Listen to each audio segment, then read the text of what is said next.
అందరికి నమస్తే. బీఆర్ఎస్ బీజేపీలో విలీనం కాబోతుంది అన్న వార్త పైన కేటీఆర్ రెస్పాండ్ అయ్యారు.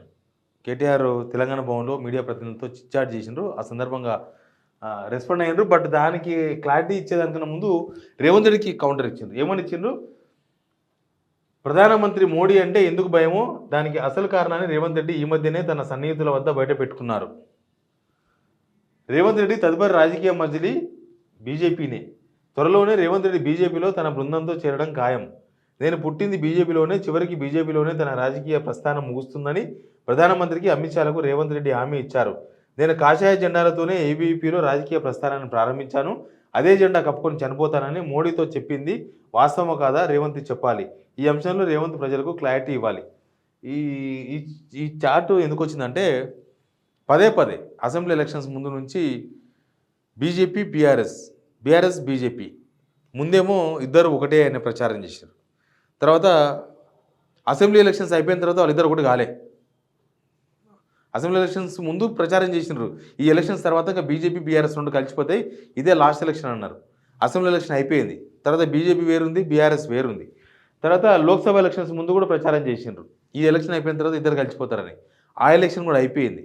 తర్వాత దీనిపైన బీఆర్ఎస్ క్లారిటీ ఇచ్చిన తర్వాత కూడా అవసరం ఉన్నప్పుడల్లా ఒక స్క్రిప్ట్ రాసి ఆ స్క్రిప్ట్ ద్వారా ఒక అనుకూల మీడియాలో, తమకు అనుకూలమైన మీడియాలో బీజేపీలో బీఆర్ఎస్ విలీనం కాబోతుంది అని ముఖ్యంగా కవిత ఇష్యూని తెర మీద తీసుకొస్తున్నారు. కవిత బెయిల్ రావాలంటే బీఆర్ఎస్ను బీజేపీలో విలీనం చేయక తప్పదు అని. అసలు చాలామందికి బెయిల్ వస్తుంది, రోజు వేల మందికి కోర్టులు బెయిల్ ఇస్తూ ఉంటాయి. పొలిటీషియన్స్ విషయానికి వస్తే ఇదే ఢిల్లీ లిక్కర్స్ కేసులో సిసోడియా ఢిల్లీ డిప్యూటీ ముఖ్యమంత్రిగా ఉన్నారు, 17 months జైల్లో ఉన్నాడు. ఆయనకు బెయిల్ వచ్చింది. ఆయనకు బెయిల్ ఇవ్వడానికి మరి ఆమ్ ఆద్మీ పార్టీ ఏం గిఫ్ట్ ఇచ్చి ఉండొచ్చు బీజేపీకి? నెక్స్ట్ కేజ్రీవాల్ కూడా బెయిల్ వస్తుంది. బెయిల్ అనేది ఒక ప్రాథమిక హక్కు ఒక ప్రతి మనిషికి. ఎంత పెద్ద నేరం చేసినా ఒక గడువు తర్వాత రిమాండ్లో ఉన్న ఖైదీకి ఖచ్చితంగా బెయిల్ వస్తుంది. ఇక కవిత విషయానికి వస్తే కవిత కూడా ఖచ్చితంగా బెయిల్ వస్తుంది. ఇవాళ కాకపోతే రేపు ఎల్లుండి దానికి ఎవరు ఇవ్వాల్సిన అవసరం ఉండదు. న్యాయశాస్త్రంలో బెయిల్ అనేది ఒక విధి. కోర్టులకు బెయిల్ ఇవ్వడం అనేది ఒక డ్యూటీ, కోర్టులు పరిశీలించి. సేమ్ ఈ కేసులో ఖచ్చితంగా బెయిల్. దానికి పార్టీలు విలీనం చేసేంత అవసరం ఏముంటుందని చెప్పి చాలాసార్లు వివరణ ఇచ్చారు. అయినా సరే వాళ్ళకి అవకాశం వచ్చినప్పుడల్లా, వాళ్ళ ఫెయిల్యూర్ వచ్చినప్పుడల్లా, ఇప్పుడు రుణమాఫీ ఫెయిల్యూర్ వచ్చింది, రుణమాఫీ ఫెయిల్యూర్ రాగానే బీజేపీ బీఆర్ఎస్ ఒకటి, బీఆర్ఎస్ బీజేపీలో విలీనం కాబోతుందని ప్రచారం చేయాలి.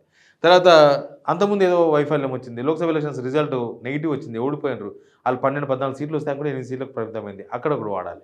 ఇంకా అవసరం ఉన్నప్పుడల్లా వాడుతున్నారు. కాబట్టి దీనికి ఇప్పుడు ఈ కౌంటర్ అడుగుతున్నారు. ఈ కౌంటర్ మరి రెస్పాండ్ ఇస్తారా? ఎవరు రెస్పాండ్ ఇస్తారు ఏం కదా తెలియదు మనకు. బట్ రెస్పాండ్ ఇస్తారేమో చూడాలి మనం. దీనికి మరి కౌంటర్ అయితే అంటే బీజేపీ యాక్చువల్గా అసెంబ్లీ ఎలక్షన్స్ ముందా ఇప్పుడు బీఆర్ఎస్ వాళ్ళు కూడా రేవంత్ రెడ్డి ఖచ్చితంగా బీజేపీలో చేరుతారు అని ప్రచారం చేశారు.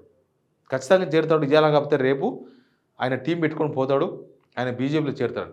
కానీ కొంత బీజేపీ వాళ్ళు కూడా ఇప్పుడు రుణమాఫీ ఇంతగానం జరిగింది కదా, రుణమాఫీ మీద పెద్దగా ఏదో పెద్ద ఒకటి కాల్ సెంటర్ పెట్టారు కదా, ఇప్పటిదాకా స్పందించలే. రుణమాఫీ ఫెయిల్యూర్ మీద రైతులందరూ ధర్నా చేస్తున్నారు కదా, బీజేపీ వాళ్ళు ఇప్పటిదాకా స్పందించలే. ఎందుకు? బీజేపీ స్టాండ్ అయింది రుణమాఫీ మీద అంటే ఇక్కడ సక్సెస్ అయింది, రుణమాఫీ అందరికీ అయింది అనుకుంటుందా బీజేపీ? ఏం జరుగుతుంది? దీని మీద కూడా క్లారిటీ రావాల్సిన అవసరం ఉంది. ఈ చిట్చాట్ చేసిన తర్వాత బీజేపీ ఎందుకు మౌనంగా ఉందన్న డౌట్ నాకు కూడా వచ్చింది, చాలామందికి వచ్చి ఉండొచ్చు బహుశా. Please subscribe signal TV.